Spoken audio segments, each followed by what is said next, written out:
Hey guys, welcome back. Today we are actually going to build a bass. I'm not going to finish or anything, but I am going to go over a few of the things about the kit. But first, just to get a couple of things out of the way, I like to do shout outs, especially when people send me cool things. Um,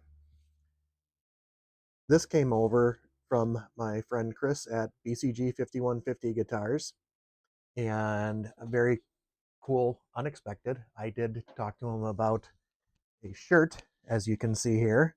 And I'm going to link Chris's channel down below because, number one, not only is he obviously a great guy, but he really knows what he's doing about building and finishing guitars. And he is just been incredibly helpful to not just me, but a lot of others when people have had questions about finishing, about parts, everything else. That's what's great about this community. We all help each other. And Chris is one of the pillars of that community. So thank you, Chris. I'm going to find a great place to keep that plaque so that I can have it behind me. I'm still working on figuring out how to get all my shout outs for everybody behind me. I like to support the community whenever I can because they've all been really cool to me. Let's get to talking about a guitar kit, and I'm going to switch to the overhead camera and we'll just go over what is in the kit here.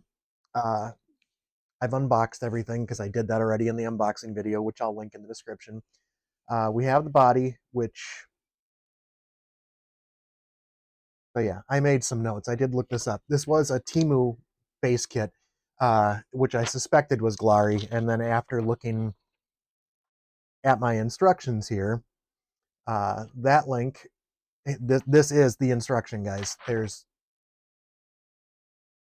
some assembly instructions on the back, largely useless.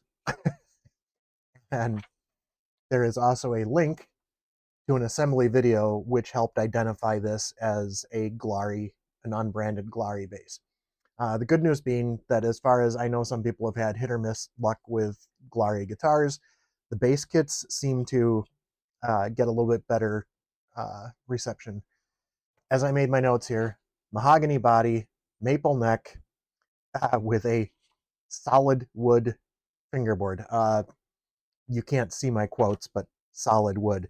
I would hope so, as opposed to, wood with holes in it. But we'll get to that. So for the body, I'm going to set it aside for now. I am going to assemble everything as is, just to make sure that it's all put together and everything is working as it should. Also to familiarize myself with playing bass again, which I haven't done in years, because I want to make sure that I have everything I need to both set up and finish this guitar. And we'll talk about the finish a little bit while we're here on the body. My ideas for the top, I did want to do some kind of an orange tone on the top.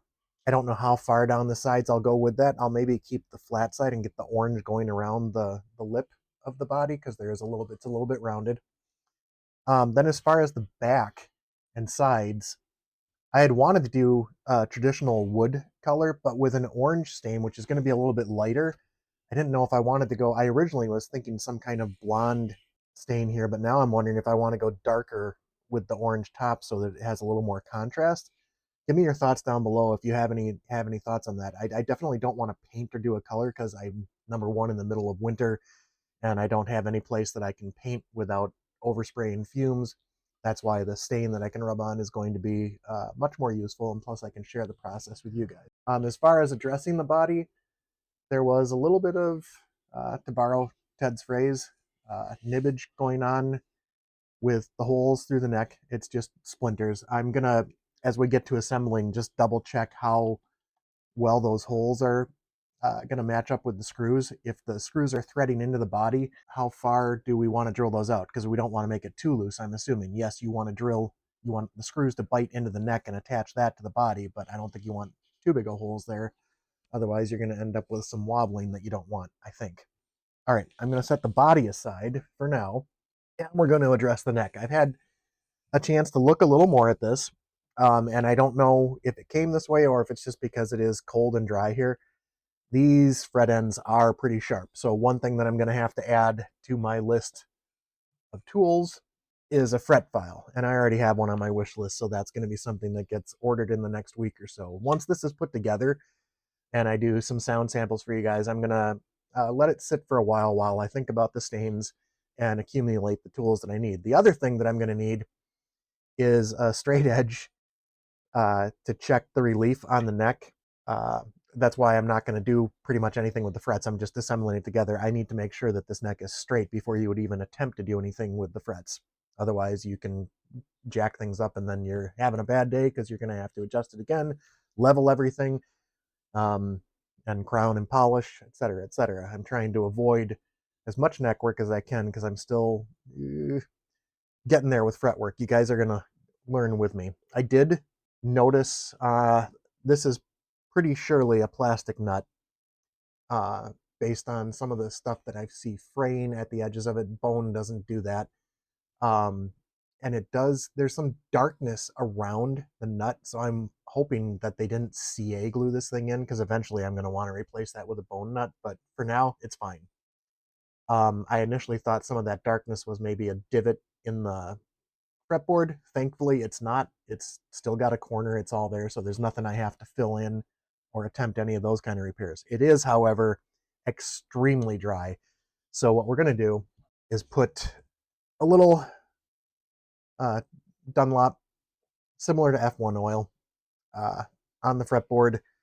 Let it soak in and just condition a little bit, because I don't even want to try and play it with this dry. How gritty the neck feels. When I do finish things, I'm eventually going to put Howard's Feed and Wax on it too, but for now we just kind of want to clean it up and see what that neck is supposed to look like. To put a timestamp on when I'm shooting this, this is a Saturday. You're probably going to see it on a Sunday. Yes, I do things on that tight a schedule because I don't know how you guys get so far ahead on your videos, where you find the time between a full-time job, taking care of things at the home, and then also trying to have fun. I am lucky to get one, maybe 2 videos out at a time. All right, let's get this rubbed in. We'll let it sit for a while. But last night, Friday, was a good day on the tubes. I came home from work, got here in time to join Jeremy's unboxing of his 3rd attempt at getting his Epiphone acoustic, and I am excited to report that he finally has a working guitar. I'm happy for you, Jeremy, because I know you were stressing about that. Thank goodness you had that Rafferty as a backup as well, too, so you'll get a speedy recovery on your really good guitar, and then you'll have an arsenal of weapons at your disposal. And I'm going to link Jeremy's channel in the description below, because you should really check him out. Again, I say this about everybody in our community, but really just a bunch of decent guys, and Jeremy is pretty high on that list. This is pretty wet. I'm going to let it sit. I don't, solid wood. I'm going to say this is not rosewood, maybe. It's very dark for rosewood. It's definitely not ebony. It's got streaks. I don't know if it's some kind of manufactured wood that they put the streaks in, because again, getting a whole lot of details about a Glarry instrument that was purchased from Temu, unbranded, good luck. I'll link that video down below so you guys can see how useless that assembly video is as well, because it glosses right over the electronics installation, which thankfully are plug and play. It means you guys don't have to suffer through watching me try and solder again. Also included in the bag were strap that's probably going to Goodwill, because I have more than enough good straps. Cord, I will keep that around. You can always use a guitar cord, even if it's, this is pretty bog standard for coming with a kit.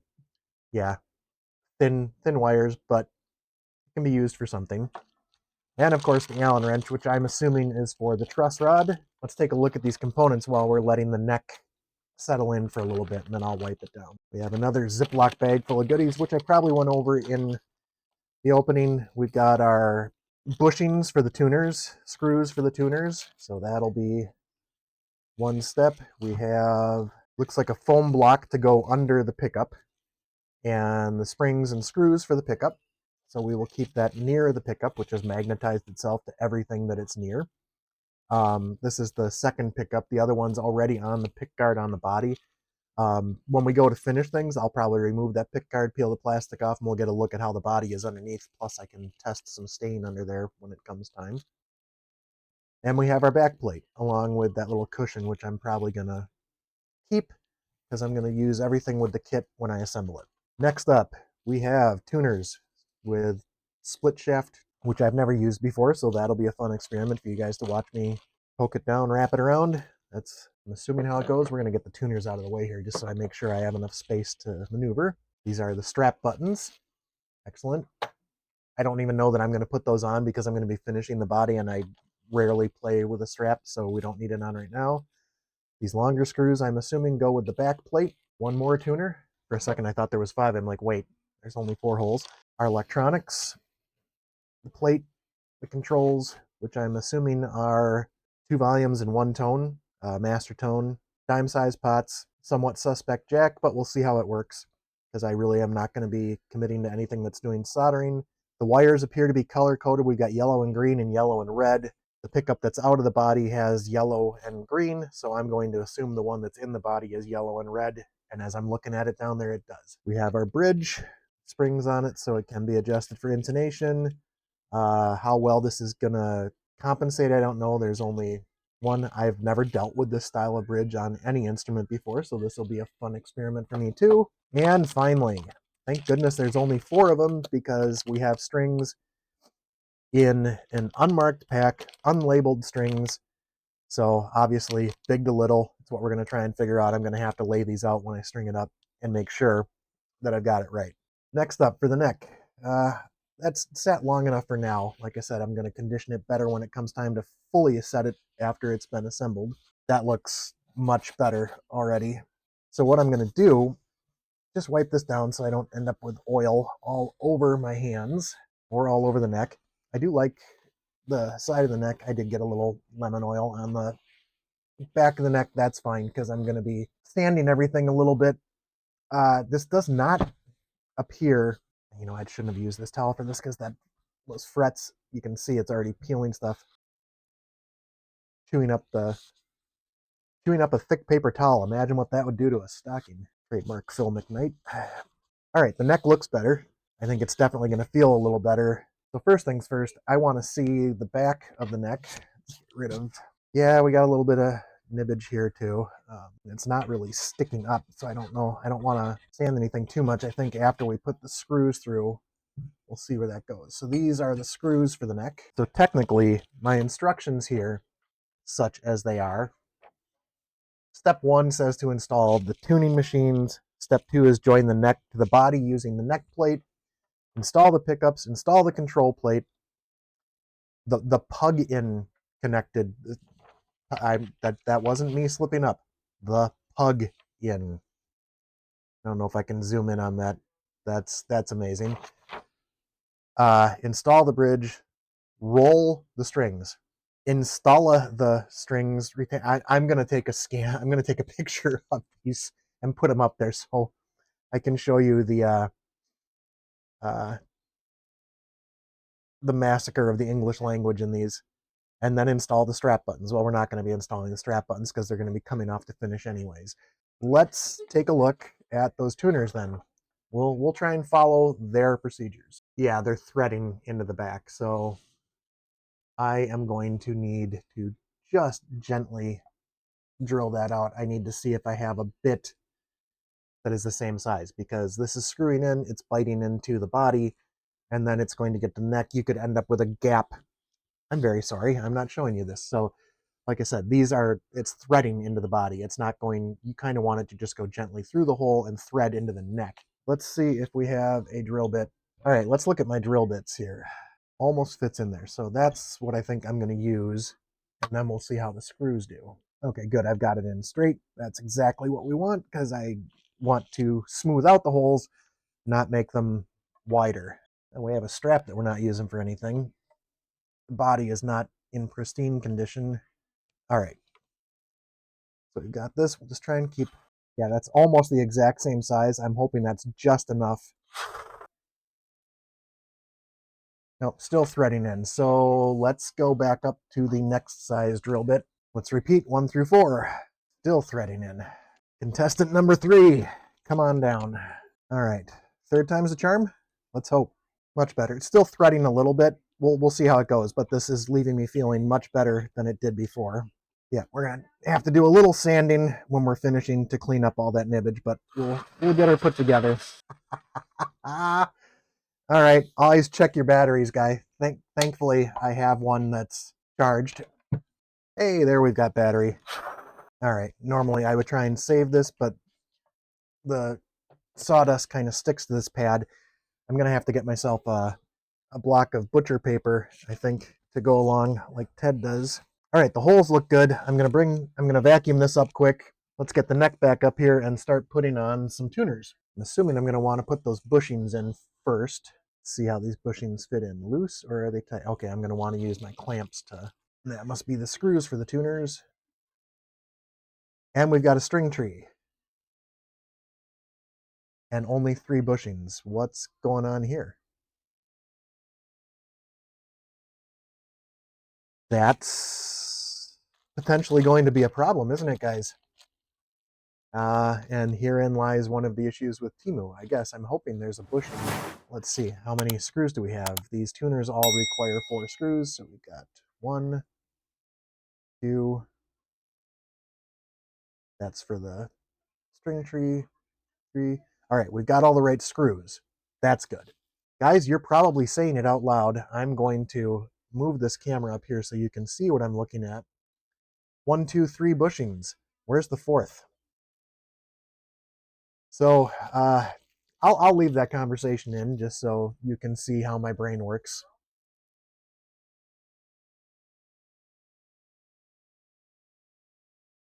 And see.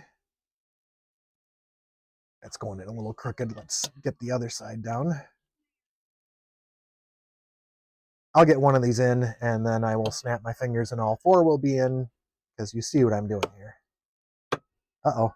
I might actually have to use the hammer. Tap, tap, tap this in, because I don't think, yeah, that's a little too much stress for that clamp. But at least this headstock lays flat when we do it. This is probably going to shake everything when we're doing this. These still don't want to go all the way flat. I'm assuming these bushings should be flush with the wood. All right, that feels pretty good. Of course, now I'm realizing getting those out of there is going to be a bear, isn't it? The color that I'm going to put on the body, whatever orange I want to put up here, and I am going to get a Nelson's Nuthouse water slide to put on here, because you know what? This is my first time doing a kit. It's my first time staining anything. I'm going to personalize it. I am not going to be breaking any of Brandt's land speed records for assembling a kit here. We have bushings in place. Good enough for now. We do have pre-drilled holes for the tuners. Do not seem to match up. Well, that one does. So we're going to need a tiny screwdriver. Let me see, is my good screwdriver going to work for this?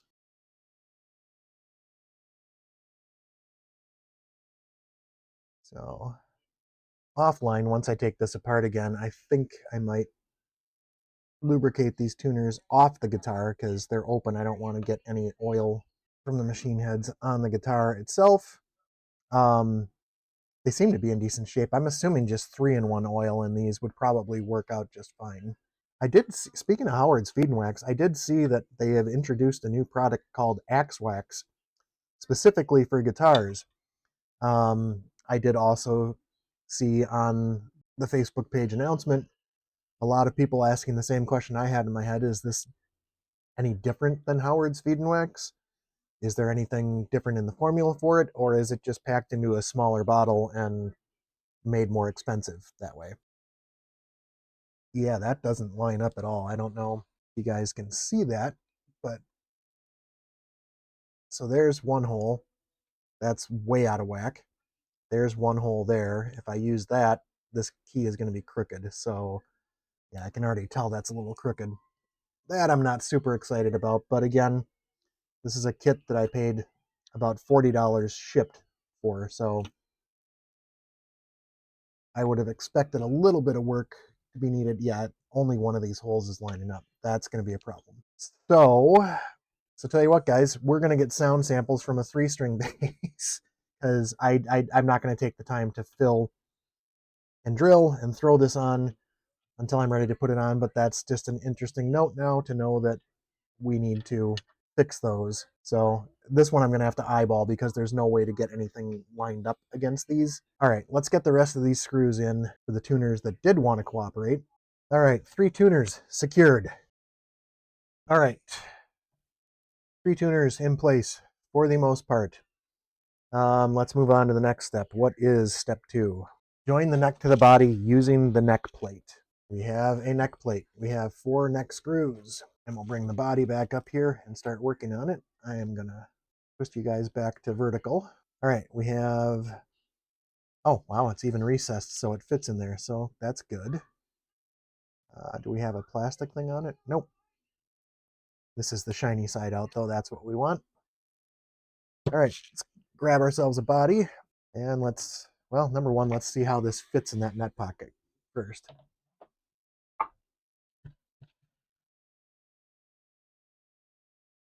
It's not very tight at all. That's not the worst thing in the world. I mean, there's a little bit of wobble side to side, so I'm gonna have to, once I get it strung up, loosen the neck to make sure that we've got the neck straight so we don't have strings too close to one side or the other. If we can line this up and hopefully the holes line up.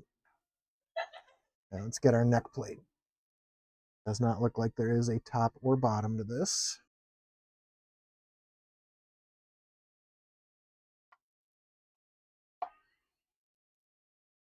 Yeah, it's still biting into the neck, so not as bad though. That's going through pretty loosely, so I hope that that's a good sign.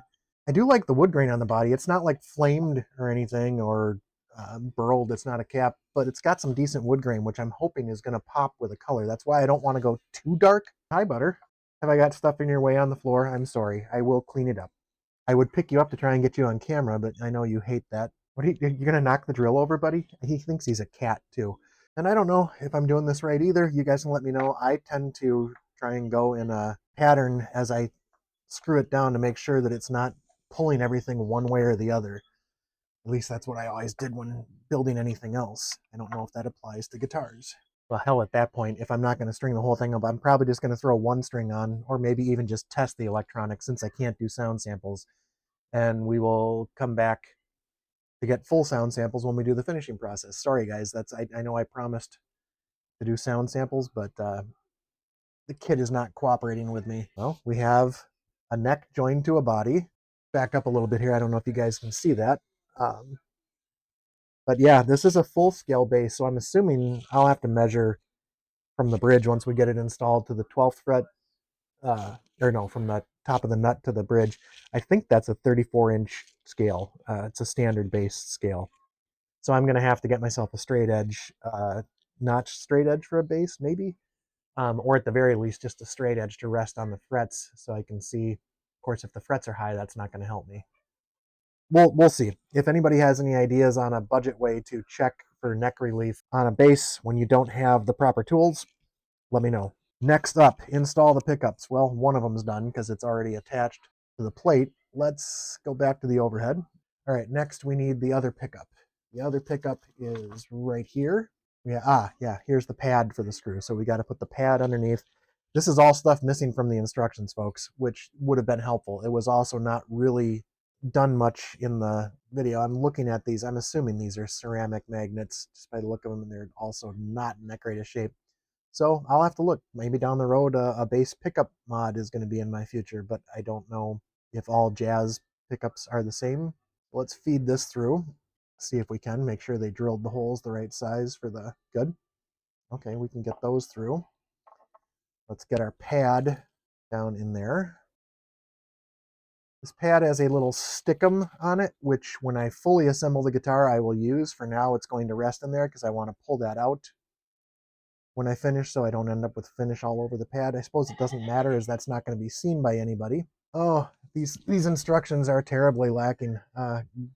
Glarry, you could at least include the steps. The long screws go on the pickup, and you've managed to get these springs entwined with each other. I only have 2 springs. What does that mean? All right, guys, I'm confused. I'm just going to assemble it as is, using the screws I've got. Is this, oh, dude. Yeah, the QC at Glarry's factory is leaving a little bit to be desired. This doesn't want to fit, there we go, barely in there. Yeah, that sponge needs to be there, but seems to be a little thick, for being honest. So it did get to fit in there. That's just not great. So that sponge is gonna, I'm assuming these are supposed to be somewhat level. I don't see any means to adjust it. I'm going to attach with just these screws, hopefully, which match up with the holes down below, because there's no visibility to it. Because after this, the next thing to do is install the control plate, and it's gonna look like a base. It just needs a little bit of work. We have it mostly in place, and their instructions are no help. I'm gonna go back and look at that video again to see what it is. All right, next up, install the control plate. We have color-coded connectors. We have a ground wire, which is going to have to be fed up through, let's see where that is, the holes at the bottom of the plate. So let's get this out of the way. We'll feed up the ground wire. Good thing I kept the box, right? Because I'm probably going to have to put this all back together. There we go. Let's see how smoothly it is to get things fed up through that ground wire hole. Not super easy. It's unfortunate. There we go. Come on. Keep going. I might see if I can find a longer piece of guitar string to feed through this ground hole wire and whiffle it back and forth to try and smooth that out in there, because that's the only thing I can think of that would help. Although, to be fair, once I finish this and do it again, I shouldn't have to do this again unless I replace any electronics. That's not going through. Yeah, that's going to be a problem. So I am going to have to do what I said. I will have to find a piece of, because we only got about that far in. It's not going all the way through. Can we get it through the other way? Make it work? I mean, I'm going to have to pull it out and get it through the right way. I'm just wondering if, yeah, no, the hole goes all the way through. Just that angle from here to there and the little bit of roughness. See if we can get it all the way through. No, something this way sticks. But it left some kind of burr in that hole that is preventing me from feeding the ground wire all the way up. That's fine. We don't need that to test the electronics. We do just need it to prevent hum when we actually want to play it. Red and yellow. I'm assuming these only go one way. Looks like it. Yep. Hopefully they don't click together too hard so that I can take it apart. Pretty solid, it felt like. And likewise, we have yellow and red. Just tuck that ground wire away in there where it's not going to be doing anything. Let's verify that the screw holes match up. All right, hope springs eternal. Those screws, that's what those 3 screws are for. I'm just going to lightly put these screws in so that if I do have to tip anything over, it's not going to go anywhere. It is not the most perfect alignment with the pick guard here, but like I said, for 40 bucks and just to have something on hand as the first bass that I actually own to lay some tracks down, provided it works. I'm assuming volume, tone. There again is nothing listed in the instructions to verify that.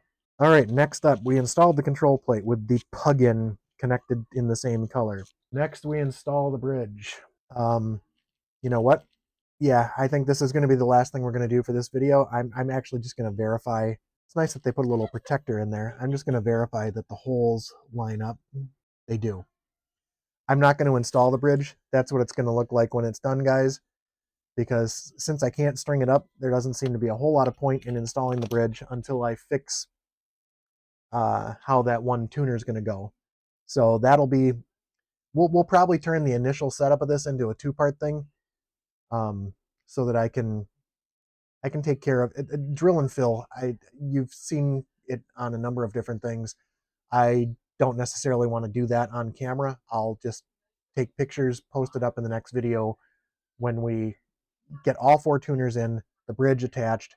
For now, let's actually just see if we have any sound coming from these pickups. We'll bring out the honeytone, and while we're at it, let's switch to the side view so we can just get a better look at what we're doing here. There's the honeytone. Plug this in. I have a feeling with no ground wire, it's going to hum like crazy. Actually, not too bad, just a little bit. I'll see if you guys can hear this. So we've got, I'm assuming everything turned up to 10. Yeah, we got sound there, sound there.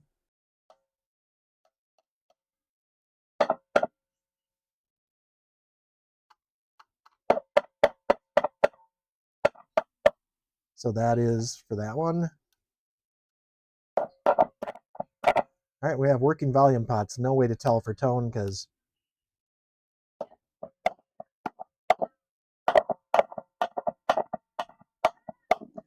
I know you guys probably can't hear that, but as I was tapping and moving the tone button, it did change a little bit. So we've got working electronics. Let me turn this off because the hum is driving me nuts. I don't know if you guys could hear that. And let's go back to this. We're going to make this is probably going to be a shorter video. All right, so this has been more of an assessment than an assembly. I guess I could have done that in the unboxing, but I didn't really want to spend that much time with it. Everything here looks to be decent. The neck feels decent. Can't tell without strings on it whether it's aligned properly. And then we did verify for sure that the holes, the pre-drilled holes for that one tuner, just are not right at all. And I'm probably going to have to get a more aggressive clamp to try and get those bushings all the way in, but honestly, they're going to come out when I finish the body. So I am going to, off camera, fill those holes. Maybe toothpicks. They look pretty small. I'd have to shave the toothpicks down a little bit, but I can do that. Get some wood glue in there. And then line up the tuner, mark where I have to drill and screw. I'll probably just drill a little bit in and get some screw wax for myself. This body feels really dry, but we're going to have to sand it. It does not look like it has any sealer on it. I've held it up to the light. There's nothing shiny about it. It feels, I can feel the wood grain, so there's no filler in it that I can think of. But when we get ready to stain, I will probably just do a test underneath the pick guard to make sure that that stain's going to take after we do the sanding. So I will have to get that. Question for you guys too. What do you use for a sanding block on something like this? Because it's got the rounded edges. I'm assuming you want something a little spongy to wrap the sandpaper around. And what grits would I want to start with just to get the roughness off? And then I'm going to work my way up to higher grits just to get it smooth before I start sanding. After sanding, do you guys wipe it down with anything? I can Google this myself too, but I really, really value the opinions of this community. With that being said, we have a base, sort of. We have electronics that are working and a tuner problem to be solved. So next time, we're going to finish the assembly, put the strings on, and I will do some sound samples after I practice a couple of tunes on this. Thanks for coming along for the ride. As always, I appreciate all of you. Please leave a comment about anything if I did it wrong, if there's any advice you have to offer, any thoughts on the colors of the stains for the front and the back. Again, orange and then some kind of wood on the back. I think a darker color, because I think the orange is probably going to be, unless I can go with a darker orange and get a blondish color on the back. But that'll go up the neck then as well.